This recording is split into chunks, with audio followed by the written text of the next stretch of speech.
This is April. We're at Copper Cat Books here in Henderson, Nevada, and I'm with author Beverly Davis today. And I am excited to continue our conversation about your first published book, I understand, correct? Yes.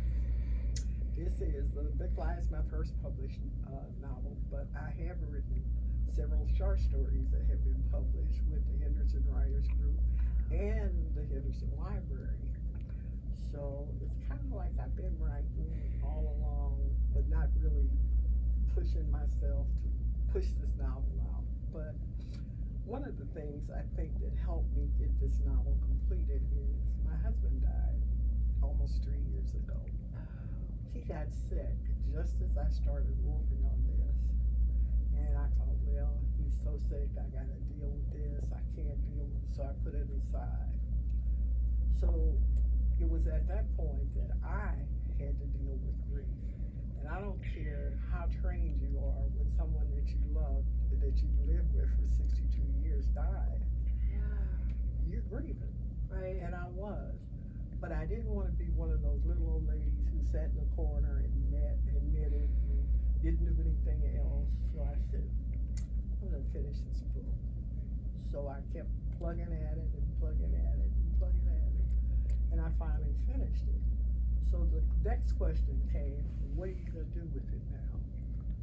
So a couple of people said, well, send it to this publisher, send it to that publisher. I'm like, no, I'm going to self-publish this book myself because I might not get another chance to publish a book at my age, so I'm doing it. And I did. I love that. I think that should be inspiring to anyone listening or watching or who has a story that they feel they need to get out there. It shouldn't, never tell yourself, oh, I'm too old or too young. I mean, age has nothing to do with it. It really isn't, because my youngest grandson's 32, and he always tells his friend, I got the coolest grandma.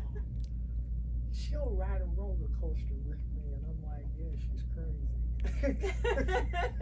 But I will.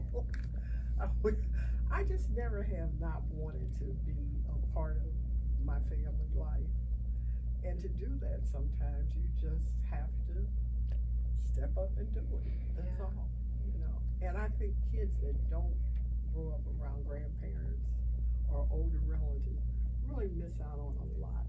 They really do. They really miss out on a lot of great conversations, some lessons they can learn. And I love what you said earlier about some of the topics you've discussed in the book, that as a society we should be just more open, tell it like it is. I think there's no reason to hide it, not talk about sex, love, you know, everybody experiences those things. And I don't understand what the fear of talking about this is. I never have quite, I think once you have seen a rape victim or talk to somebody, and it's not like people don't know what's going on, because you see it on television every day, something's going on. Right. So I never have understood that. I think people are just afraid to face life.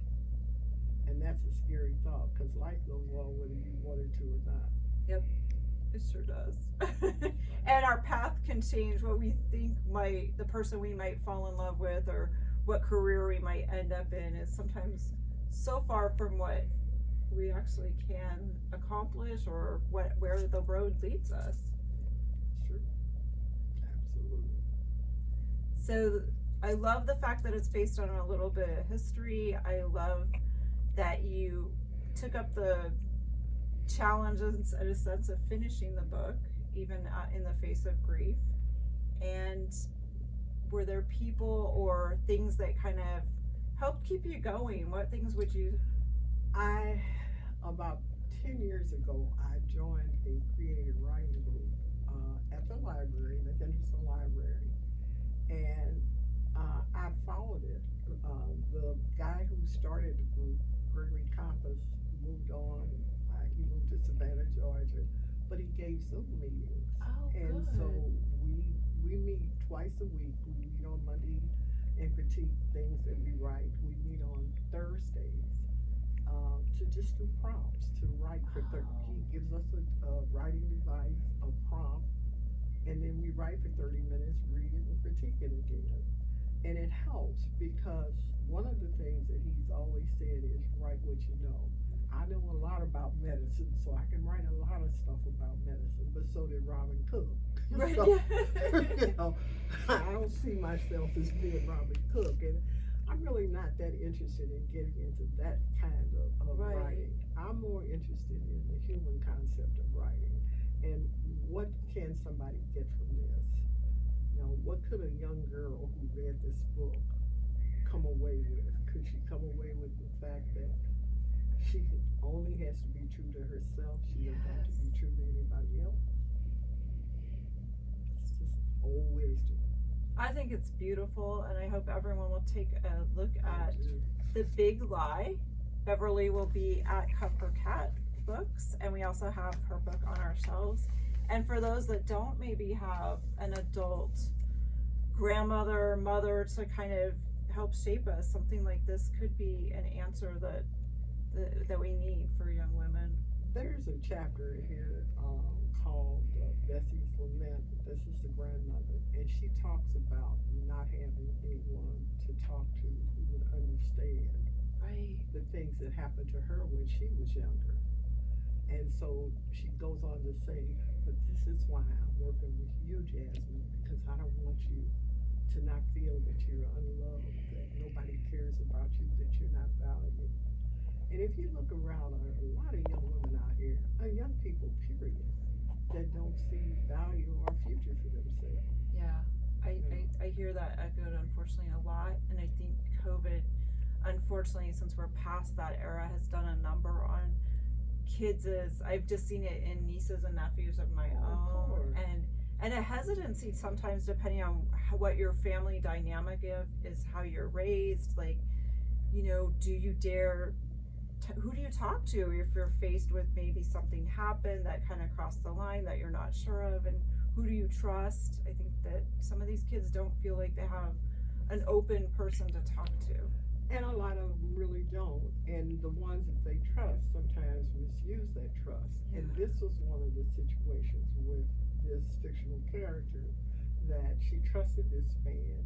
She'd been used to being very close to her father and him hugging her and kissing her. And so when he did, it was like, wow, I finally found this person. And I think every girl at some point has a disagreement with her mother. You know, Jasmine never got along with her mother because her mother always wanted her to be perfect. Well, you and I both know there are no perfect people. Nope. But since this was her only child, like, you're entitled to think your kid's perfect. But the girl just wanted to be like her dad. She wanted to change tires with him. She wanted to get dirty with him. Mother wanted her to always be that prim and proper young lady. And life's just not like that. Sometimes you do get dirty. Exactly.